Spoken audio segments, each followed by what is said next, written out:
I'm sorry, not there.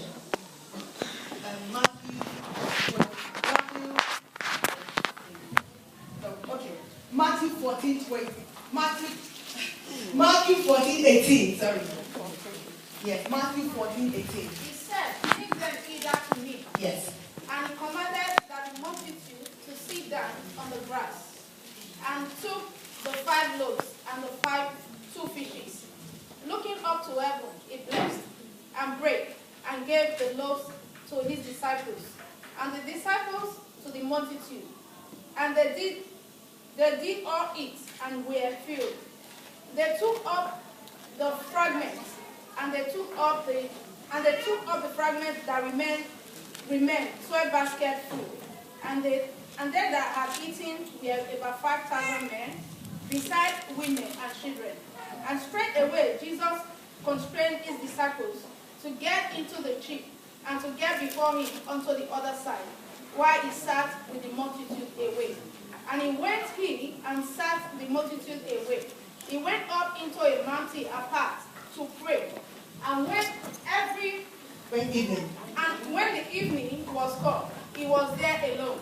24. But the ship was now in the midst of the sea, tossed with waves, for the wind was contrary. And in the 4th watch of the night, Jesus went unto them, walking on the sea. And when the disciples saw him walking on the sea, they were troubled, saying, "It is a spirit," and they cried out for fear. But straightway Jesus spake unto them, saying, "Be of good cheer, it is I, be not afraid." And Peter answered him and said, "Lord, if that be thou, bid me to come unto thee on the water." And he said, "Come."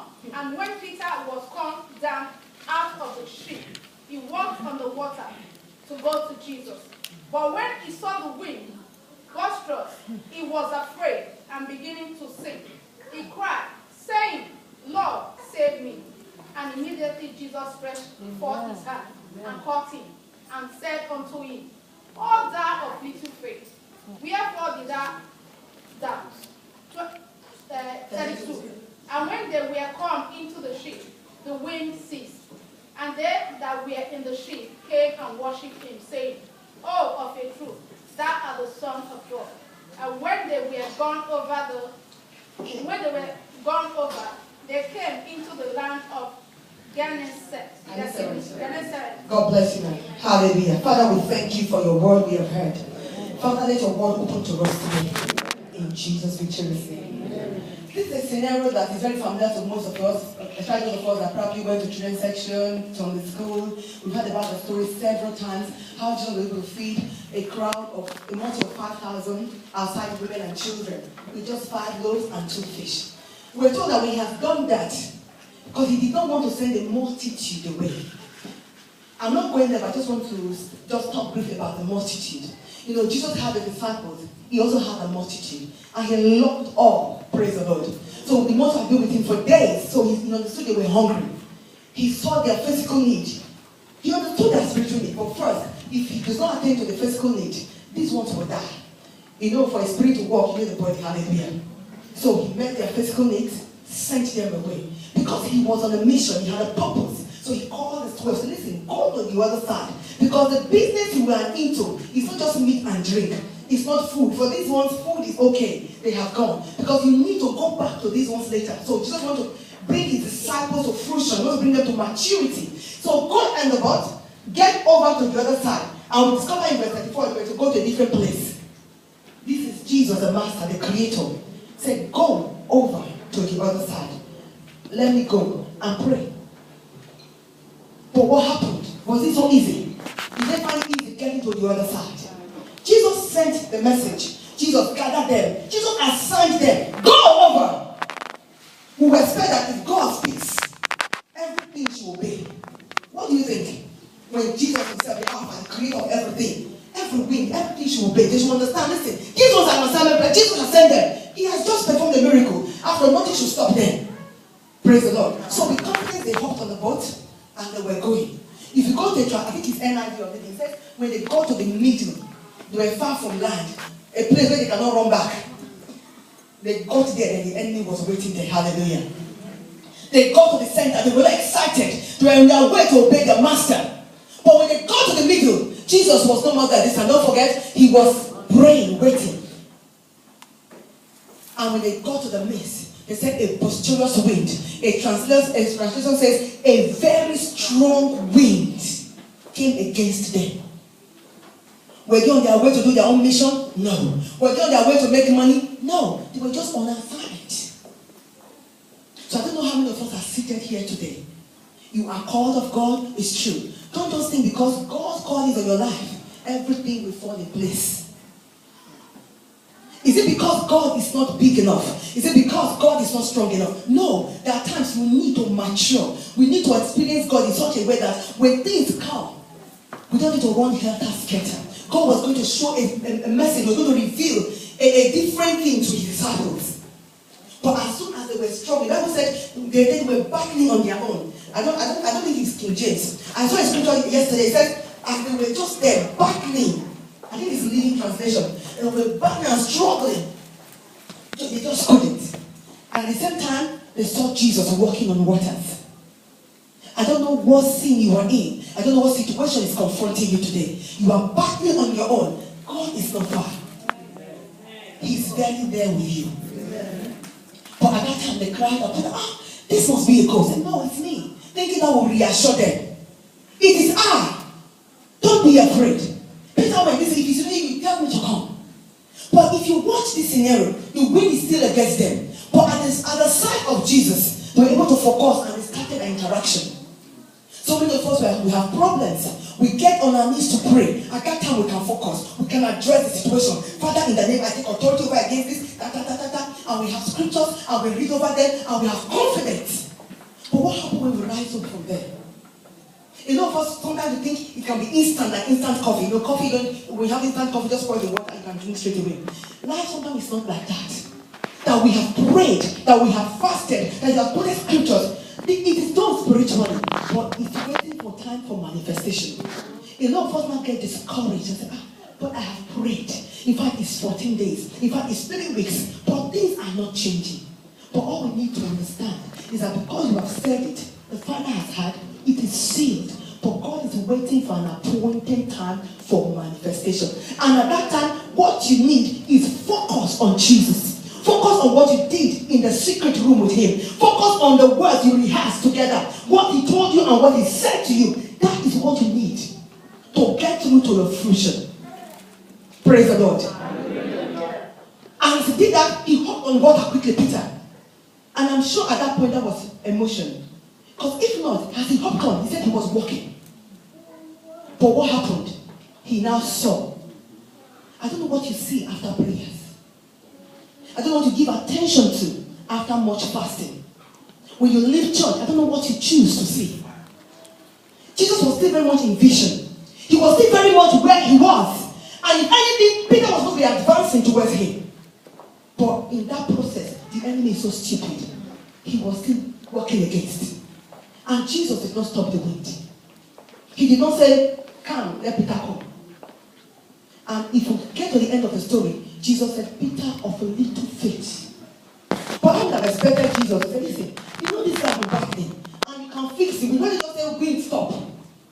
Why? Because God is saying to you and me today, what he has trained you to do, he will not do.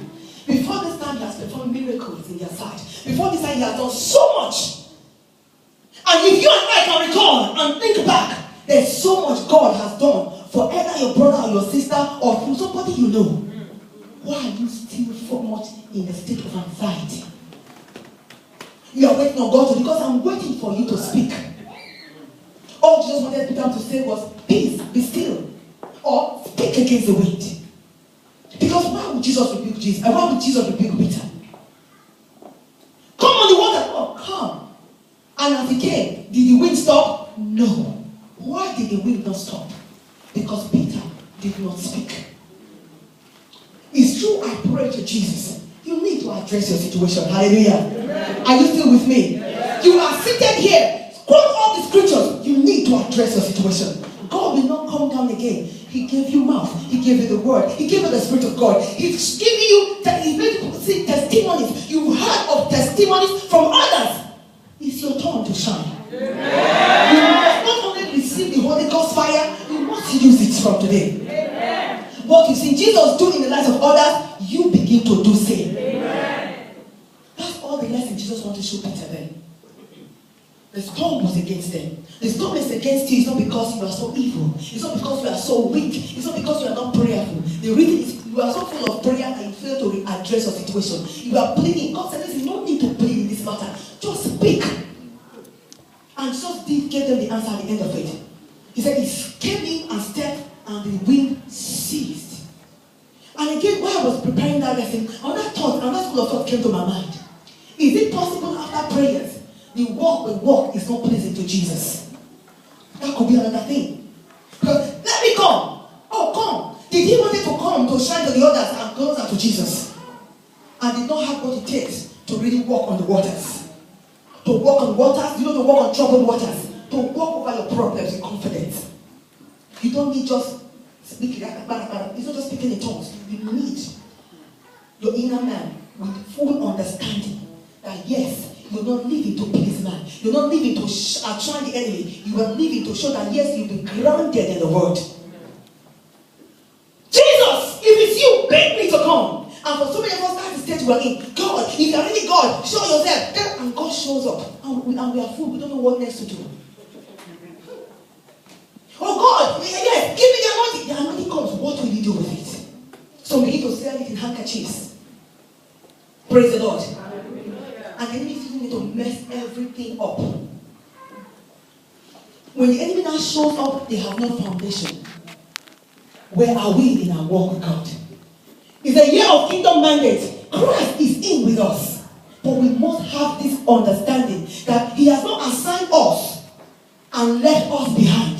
He is with us. We must be so close that we not only commune, we must do exactly what we see him do. Why I went to the previous verse, before that time, before this chaos came, Jesus did the unusual. Has Jesus done anything unusual in your life before? Has he come through for you before? If not you, has God come through for anybody you know? Why do you think he cannot fix this? Why do you think even this one before you, although there's no more hunger he wants to satisfy, this is something else, but he's the same God. It is something still working against your call. Come! He has called you and you are coming. But what is working against you? The authority has been placed inside of you. Praise the Lord. Hallelujah. That is why when he sent the multitude away, he said, go to the other side. Oh, we are on our way to the other side. And what's the other side? Where Jesus will groom us. That the multitudes that he sent away, we need to bring them in. But we are not, sometimes we're able to do this because we are carried away. We begin to behave like the multitude. All we are looking after, all we are concerned about, oh, my job, my money, and God said, listen, that is not just it. I want you on the other side. So you can go through what you are going through now, is to bring you closer. So I can show myself in a way you've never experienced me before. I want you closer. You are going through what I'm going through now because I want to show to you that anytime you call me, I will show up. In that same text we read, he said when Jesus was walking, he said when he now cried, Jesus, all he needed to do was stretch out. So it was that close. Praise the Lord. So wherever you are in life, God is not far. He's within. You are within his reach. You are within his touch. The storm that is working against you right now is nothing compared to the power that is with you. The storm that is tossing you up and down. He said the storm was so strong that it was tossing them. In the midst, there was no help. And they thought they were helpless, they thought they were gone. But not knowing why Jesus was waiting there, he was closer to them than they ever thought. And that brings me to another situation where now Jesus has come, he's coming back. And for some of us, I say, oh, that time Jesus was physically on earth. That's what I'm going through. I will tell you that even now he's more closer. Then it was just one Jesus. He can only show up in one place at one point in time. But now we're talking about the resurrected Jesus. In each and every one of us, inside of us, when we say we are born again, what we receive is the Spirit of Christ. So even now he's closer than we can imagine. Let's not be fooled by the enemy's plans and tricks. Don't be fooled by the storms that is working against you. It could be financial, it could through your health. But just know, the scripture I told you, that the power working in you is mightier and bigger than all they put together that want to toss your boat upside down. Why do we panic? We panic that we're in the midst of this sea that is far from help. We are far from our relatives, and maybe we might capsize. God says no. Not when I'm with you. Your not capsize. Because he already knew that these two people will come. He knows this situation will arise. And he prepared you before time. Or just that you and I do not realize how much preparation God has put inside of us. And what was this preparation? On the cross of Christ, he said, it is finished. He went there. All the enemies shall be used to kill us and drown us in the sea were seen. And that Jesus nailed on the cross. He died for every mistake. He paid for every sin, you and I, that the enemy shall be used to really capsize us. So now know it and understand that the enemy has no legality. He has no power whatsoever over your situation in Jesus' name. All he can do is fool himself. All he can do, I will call like a toothless bulldog, and begin to back. If you just stand back and rebuke him, you see how you will flee back. We had a joke of the chief of offenders yesterday. How they were running and chasing a thief in Nigeria, St. Xavier, to be precise. As we were running, the guy was running. As the guy noticed that people were not getting scanty and they're not getting fuel, he stood back and they can't start running back. So as the enemy is pursuing, just realize, listen, where am I running to?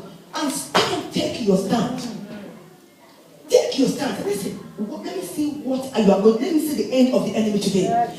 Take your stand and watch what the enemy will do. He has not, once you take your stand, he will hit and you get tired and run away. But we are so afraid that we want to save our lives, and as a result, we lose it. This was standing on the word of God, prayed on.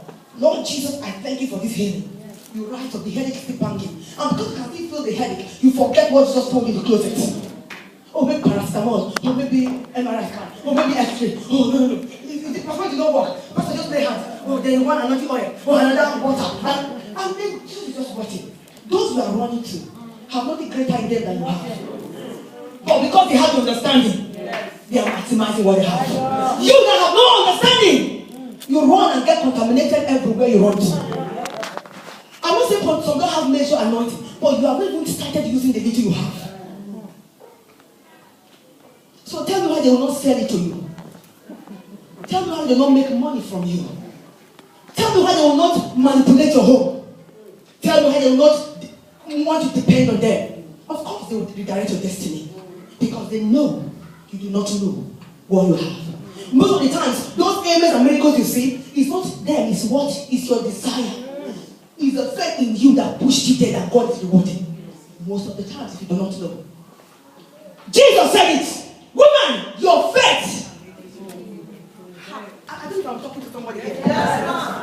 Jesus himself confessed it. Nothing I did here. Woman, your faith made you whole. Is that not enough clarity for you and me? So you're wanting to pillar and post. You're not following your master. He did not design you to run helter-skelter. He's equipping you through this stone to build you. He's allowing this stone to come to you because he wants to be close. He wants you to stand and hold this flag and say, Jesus said last night. And was it even Rita? Oh yes, even Rita. Because she stood. She's waiting to hear the master. Of course she will hear.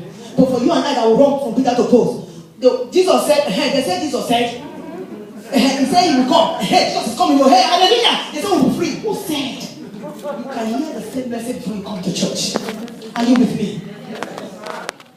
Woman, your faith. What does that statement mean? I didn't do anything here. Your yearning, your seeking, your clarity, your faith towards me has done it. And is still working this hour. Whatever situation you find yourself, where is your faith? Is it towards a prayer house? Is it towards a ministry? Or is it towards Jesus? Peter, Jesus, if it's you, bid me to come. Okay, come. Did it happen? Because he saw something else. Jesus has called you and I. And we are coming. What else are we giving our attention to? Please, let's restrain today. Let's come back to ourselves. As he says in his word, let that be our totality in Jesus' name. When I just said to you, do not allow something else take that vision from you. It is too precious. Take your stand. Learn to call on him on one-to-one. Peter did right, but he was too quick to turn. Why While he was in romance with Jesus, intimacy, he allowed something. I don't know how many of you, as a husband, as a couple, you're just having fun, somebody phone call and you're struggling. You will not be too pleased. It's like he doesn't care. You are one-to-one with Jesus. You are seeing the storm. Don't worry about the storm. He knows the storm was there before he called you. When he says, come, just go. When God says, come fully into this ministry and come full time, you know you don't have job. So pastors say, because of job, they do half and half. And some wives as well. Oh, you know my husband hasn't got a job. But God is saying something in your heart.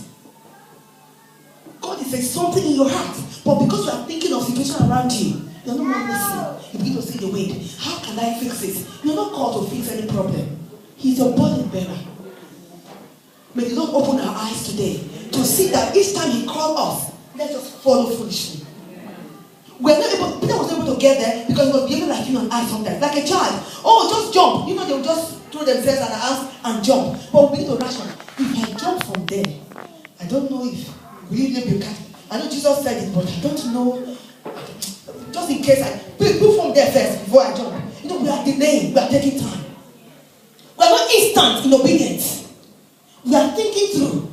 You hide in the upper room or you hide in the quiet room. You hide on one-to-one. But before you now begin to do things, you analyze other things. You know, past visions or past talks begin to play in your head. And as a result, the message is mixed. We will have a mixed reception in Jesus' name. May our antenna not be contaminated, may not be distracted or defaulted in any shape. Amen. Just come, just go. He saw the wind.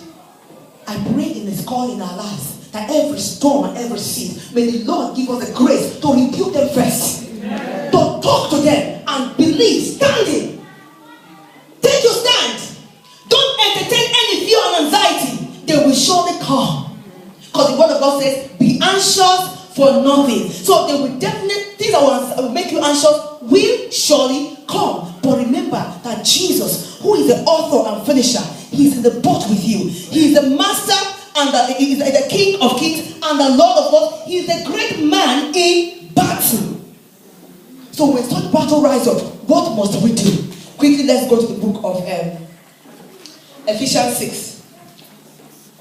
Ephesians 6, quickly, 13 to 18.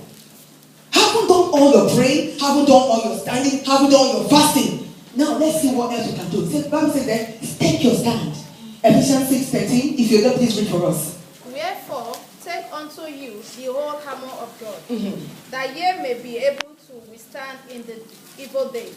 And having done all that to stand, stand therefore, having your lions guard about with truth, and having on the breastplate of righteousness, and your feet shod with the preparation of the gospel of peace. Above all, taking the shield of faith, wherewith ye shall be able to quench all the fiery darts of the wicked, and take the helmet of salvation and the sword of the Spirit, which is the word of God, praying always with all prayers and supplication in the Spirit, and watching thereunto with all the perseverance and supplication for all saints. Amen. Thank you very much. So here, if Peter had known, having said come, what he failed to do was to realize that he was working on a settled case, a case that has been finalized. So he was not sure of his salvation in Christ. He just felt, oh, if I don't cry now, this water is drowning me. But here in Ephesians, you can see, they haven't done or said, no, let's start from 12. For we wrestle not against flesh and blood, but against principalities, powers, against the rulers of the darkness of this world, against spiritual wickedness, not in high places. They've empowered themselves. They are aloof, they feel they are so much. They are so high there. That's what we are dealing with. So to do that, what must we do? Must we remain low here? No. We must be wiser. How? So wherefore, take unto you the whole armor. For some of us, we are very good prayer warriors. When it comes to fasting, leave it. I can fast from today to December. No shaking. But what's the life after that? We must not take out only prayer. He said the whole armor. There is more to prayer. Sometimes we are not victorious because we just feel, because I can fast and pray, we don't care what else we do. No. So we must take the whole armor. Let's find out what this whole armor entails. Why must we take all? So we can be able to stand in the evil day. You don't say to room victorious here. So you can take your stand as a child of God. You don't feel defeated. You don't feel overwhelmed. Just to take your stand as a Christian, you need to take the whole armor. In other words, in the midst of these evil times, in the midst of this chaos, to be able to stand and raise up your head and feel good inside of you, that things are not working right, but you can say, God, I know you that I serve. To be able to say that, you need the whole armor. We're not talking about victory now, just to be able to stand as a child of God. To be able to stand without being defeated, without standing aloof. Praise God. Hallelujah. And they haven't done all. He said, okay, take the whole armor of God that you may be able to withstand in the evil day, and haven't done all to do what? Stand. What is the all you are going to do? You are paying your tithe, you are going your offering, choir practice, everything. You've done all, then you stand. Do you know that some of us, we suffer for nothing like Job? He was bereft of all he had for just being righteous. And some of us were in such a case. And because we do not know is the enemy that is at work, we lose our sanity and we begin to run heavy and we seek help where there is no help. It's just a trial of faith.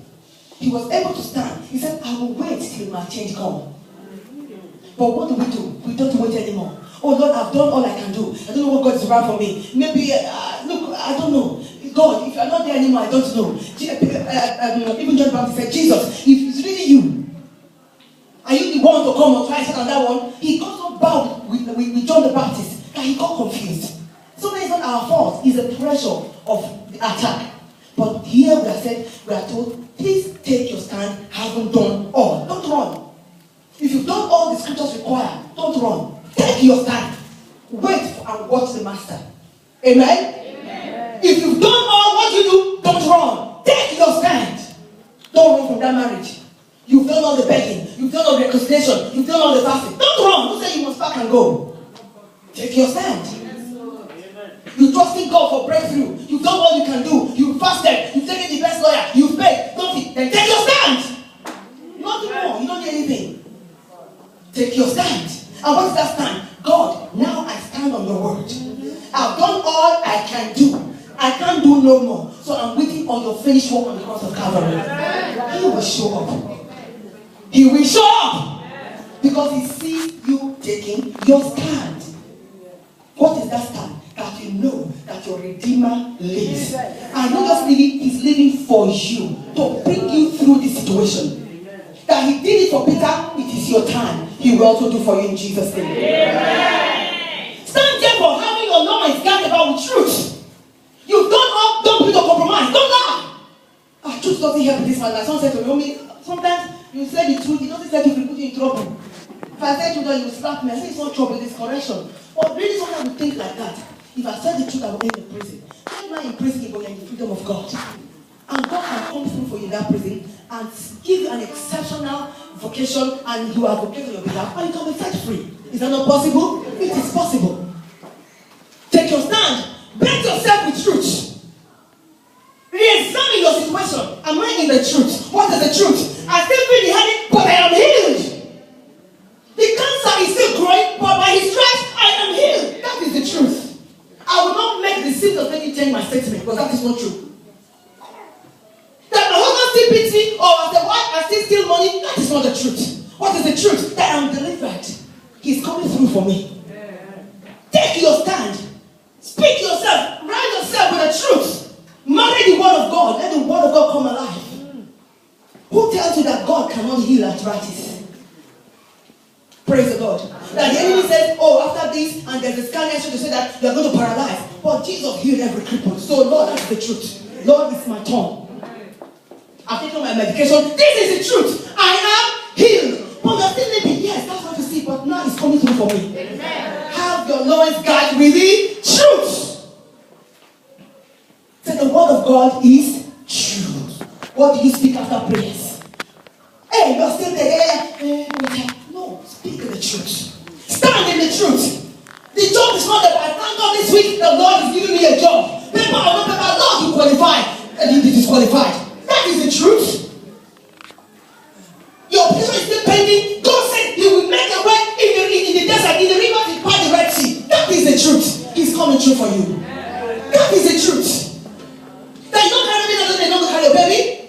The truth that you have is the truth. You are a mother. This is the truth. You take your stand, speak the truth. Have the truth ready at all times against the enemy in Jesus' name. Amen. Having on the breastplate of righteousness.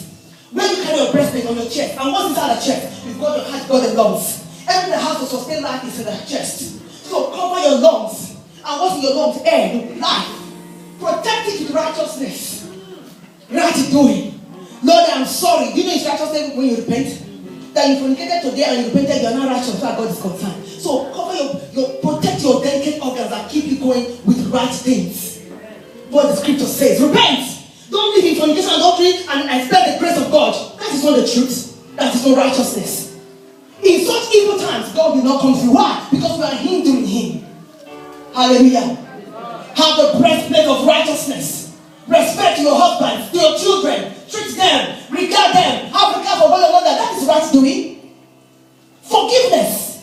Forbearance. That is right things to do. And your feet. Please, can somebody read NIV for me? This verse 14 and 13. I love it there. He said, who has NIV to read 14? Amplified. No. NIV. Nobody NIV. He said, now put on your feet. I love the way NIV said verse 15 there. Nobody has NIV Bible translation. Okay. In NIV, he said, now for your feet, put on, prepare it with the gospel of peace. Go about with you as you leave the house, be prepared for peace. You know what? Before somebody offends you, be ready to forgive. That is peace now. You're not ready to argue and look for evidence why you must disqualify the person. No. A preparation with the gospel of peace is that when you leave your house, you have made up your mind. It will be peaceful. I start, oh sorry, I know you didn't know. Even if I'm still worried because you prepared yourself. So today, no distraction to the storms. It will be peace all the way. And when you step into commotion, you are going to make sure there is peace. You go with the gospel of peace. Oh, Jesus loves you. Oh, they don't know what they are doing. No, you are ready to forgive 24/7 before the offense comes. And when you meet unbelievers, you are ready to give the word. That is peace. You don't look for reasons to stay back, reasons to not possible for evidence. You know, in church, Christians, I have the evidence. I tell you when you were talking. See it. They are ready for war. Evidence, husband and wife. Last day, did it. No, listen, don't worry. Oh, God, look, my husband. It was last April. Look at it here. He even signed it. A lot of us going to contracts unnecessarily. No, you're not ready for peace. You want to undo the other person. You are not ready for this battle. Say, show yourself with the gospel of peace is a good news. For your sake, they are receiving goodness. For your sake, they are getting repentance and forgiveness. That is peace. That's a peace. And pursue peace with all men as much as it lies within you. So within from your end, make sure you are trying peace and peace forever in Jesus' name. Amen. Above all, take the shield of faith. I am not healed, but I'm saying I'm healed. It might be foolishness, but that is what faith tells me. Because I expect that healing in Jesus' name. Amen. I'm not employed. I'm thanking God for my tithe and offering. Say, Lord, this is my tithe. This is my offering. And I thank you, Lord, from next month I'm going to pay £20 as tithe. Because this first job has to be this. Because, you know, you need to thank God for your £20 tithe. Where's the job? You don't know it. Or £200. Whatever it is, you are thanking God in advance because you are speaking faith. You are not dwelling in the fact that you don't have a job. You are looking at and say, God, I thank you. As I look for a property now, I'm going to do this, I'm going to do that because I know this week you are speaking faith. Praise the Lord. Wherewith you shall be able to quench every fiery dart. Because the enemy that rose up in the midst of the sea is going to come back again. You stop him, he will come back. So if you don't have a word ready to counteract his accusation, you are going to be doomed. And may God forbid that in Jesus' name. Yeah. Have readiness, a shield of faith to counteract everything he says. Oh, woman, you are bleeding and you are pregnant. Is you miscarriage? No, this is blood. My baby is here. Hallelujah. Yeah. You see blood, I see my baby. Praise the Lord. Oh, they say as a pregnant woman, if you have breast pain, you must. Oh, that is what they say. But the Bible tells me I will prefer like a Hebrew woman. Yeah. You be ready. Oh, at age 27, 30, you don't still have anybody speak to you. Oh, because the Bible says, in his time, in old age, I will bear fruit. I'm not rushing, I won't settle for less. That I'm 40, I settle for anyhow. I will wait for a grounded bro. Because God tells me, in my old age, I will bear fruit. I'm not settling for less. That is faith. Though there's anxiety, I'm quenching every sign of anxiety. Praise the Lord. Then take on the helmet, salvation, and the sword of the Spirit. So from my head, which carries my brain, which my body can function, I have it with the blood of Jesus. 24/7. I have the blood of Jesus. I have the understanding that Jesus died for me. And he rose up for me. That no matter how much I have done, he has forgiven me. So I won't carry on guilt on this head. No guilt. I will worry no more. My mind will be pure in Jesus' name. My mind will be blessed in the name of, because the blood is cleansing my head. Everywhere I used to think in the world, I give it over. The blood of Jesus is now coming in Jesus' mighty name. So my head, I have the helmet of salvation. I understand what the cross of Calvary means. I understand what Jesus did on the cross of Calvary. I understand that all the humiliation he took, I will not be humiliated again in Jesus' name. This head will not shame. Before it happens, the Lord will caution me, and I will repent. The glory of God will come through in Jesus' name. I will understand I'm saved, so I will avoid certain things. My time up? Praise the Lord. Time up. 5 minutes. God bless you. Amen. So I have the sword of the Spirit, which is the word of God. So I have my headset, I have the word of God. I'm going to replace and renew my mind with the word of God every day. I won't stay hungry. I won't starve myself. I will feed daily on the word of God. Why? Because this very strong wind might come back again. I was meant to take my stand. I defend him today. He might show up tomorrow. Because I know he's a stubborn and wicked and foolish devil. I must prepare from today to know that I am saved, that I will not speak an any foolish woman. I must have the word of God. I will have the word of God in my head, in my mouth, in my heart. Praise the Lord. Hallelujah. Take your stand, woman. Take your stand, man. Haven't done all righteousness. Haven't done all the best of truth. Haven't done all shield your gospel feet with the gospel of peace, that you may be able to stand in the evil day. The Lord bless his word to our hearts in Jesus' mighty name. Amen.